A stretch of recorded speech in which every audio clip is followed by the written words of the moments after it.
Let's be amazed with the works of God, animals, weather, and the stars. These are enough to worship God. Alam niyo ba yun? Dapat mga scientists ang mga unang nag-worship sa Diyos dahil sila yung unang nakakita ng wonder ng Panginoon.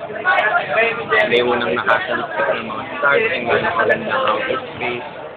Kung paano namamali ang pag-asa sa pag-forecast ng weather dahil hindi naman talaga nila alam kung kailan uulan. Diba? Hindi ba sila na-amaze mo? Masyado nang nawala yung natin o yung pagkamangha sa Diyos dahil masyado na tayong maraming nalalaman. Kaya, yun.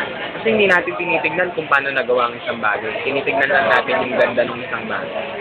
Pero hindi natin pinapahalagaan kung bakit sinubukan. Tulad na lang ng ilaw.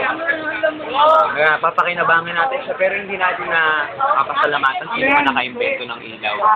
Diba? Si Pepito Flores, kababayan natin gumawa ng fluorescent lamp, di ba ba alam? Pero, yun. So, gusto ko lang malaman, nawala yung mystery sa atin, kaya nawala yung majesty natin para sa Panginoon.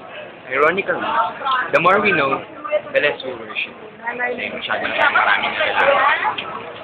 Hindi na tayo namamaka, kaya hindi na tayo masyadong sumasagot. Kaya huwag tayong mahirati ng gano'n. Dapat, habang mas marami tayong nalalaman, lalo tayong nagpapasalamat at natutuwa at nagagala at namamanga sa Panginoon. Have a nice day.